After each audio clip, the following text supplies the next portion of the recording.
जय श्री राधे कृष्णा। लक्ष्मी नारायण भगवान की जय। ओम नमो भगवते वासुदेवाय नमः। प्रिय भक्तजनों, आषाढ़ महीने के कृष्ण पक्ष की एकादशी को जोगनी एकादशी के नाम से जाना जाता है। जोगनी एकादशी के दिन भगवान श्री नारायण की पूजा आराधना की जाती है। इस एकादशी का व्रत करने से समस्त पाप नष्ट हो जाते हैं और पीपल के वृक्ष को काटने जैसे पाप तक से मुक्ति मिल जाती है।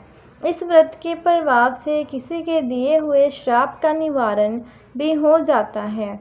यह एकादशी देह की समस्त आदि व्याधियों को नष्ट कर सुंदर रूप, गुण और यश देने वाली है। योगिनी एकादशी का व्रत करने से घर में सुख, समृद्धि और आनंद की प्राप्ति होती है।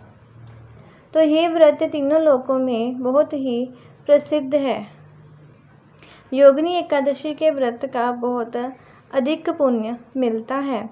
आइए जानते हैं आषाढ़ मास के कृष्ण पक्ष में पड़ने वाली एकादशी यानी योगिनी एकादशी के शुभ मुहूर्त के बारे में।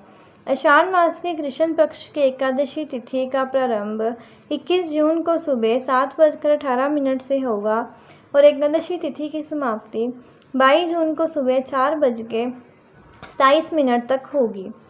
इस बार जोगिनी एकादशी का व्रत 2 दिन पड़ रहा है। जोगिनी एकादशी कुछ लोगों के लिए 21 जून को है एवं जोगिनी एकादशी वैष्णव मत के लिए 22 जून को है। 21 जून को सूर्योदय का समय सुबह 5:17 रहेगा और सूर्यास्त का समय शाम 7:23 तक रहेगा। वहीं द्वादशी तिथि 23 जून को सुबह 1:21 तक समाप्त होगी। अब जानते हैं कि एकादशी व्रत पारण के शुभ मुहूर्त के बारे में। जो व्रती जोगिनी एकादशी का व्रत 21 जून को रखेंगे उनके लिए एकादशी व्रत का शुभ मुहूर्त जिसमें वो पारण कर सकते हैं 22 जून दोपहर को 1:45 से दोपहर 4:34 तक रहेगा। आप सुबह में पारण नहीं कर सकेंगे क्योंकि सुबह में हरिवासर रहेगा और एकादशी व्रत नियम के अनुसार एकादशी व्रत का पारण हरिवासर में करना वर्जित होता है। ऐसा करने पर व्रत खंडित हो जाता है, इसलिए व्रत रखने वाले को इस व्रत का विशेष ध्यान रखना चाहिए और इस बात को भी दिमाग में रखना चाहिए।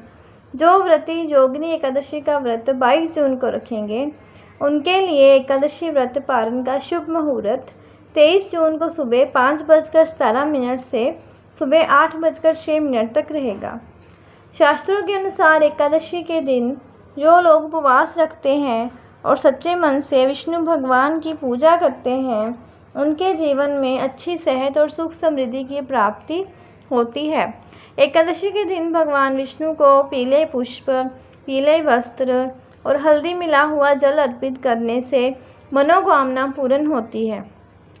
एकादशी की शाम को तुलसी पूजा करनी चाहिए। तुलसी माता के समक्ष शुद्ध घी का दीपक जलाएं।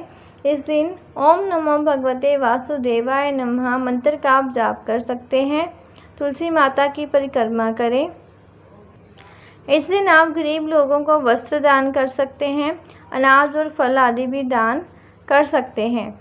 एकादशी का व्रत दशमी तिथि की शाम सूर्यास्त के बाद से शुरू हो जाता है और एकादशी का व्रत द्वादशी तिथि पर समाप्त होता है।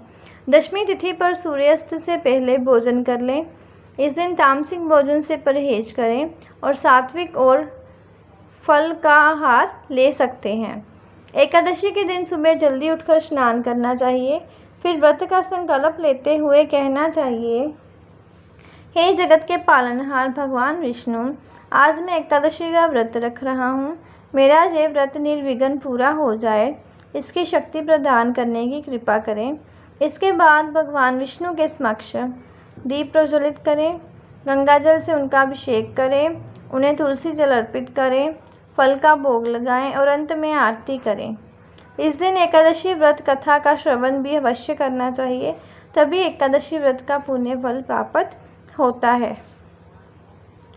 जब आप व्रत का पालन करें तो व्रत का भोजन सात्विक होना चाहिए। पारण के भोजन में प्याज और लहसुन का प्रयोग नहीं करना चाहिए। बोलिए विष्णु भगवान की जय। लक्ष्मी मैया की जय। प्रिय भक्तजनों, ऐसी और जानकारी प्राप्त करने के लिए चैनल को सब्सक्राइब करें और वीडियो को ज़्यादा से ज़्यादा शेयर करें। जय श्री राधे कृष्ण।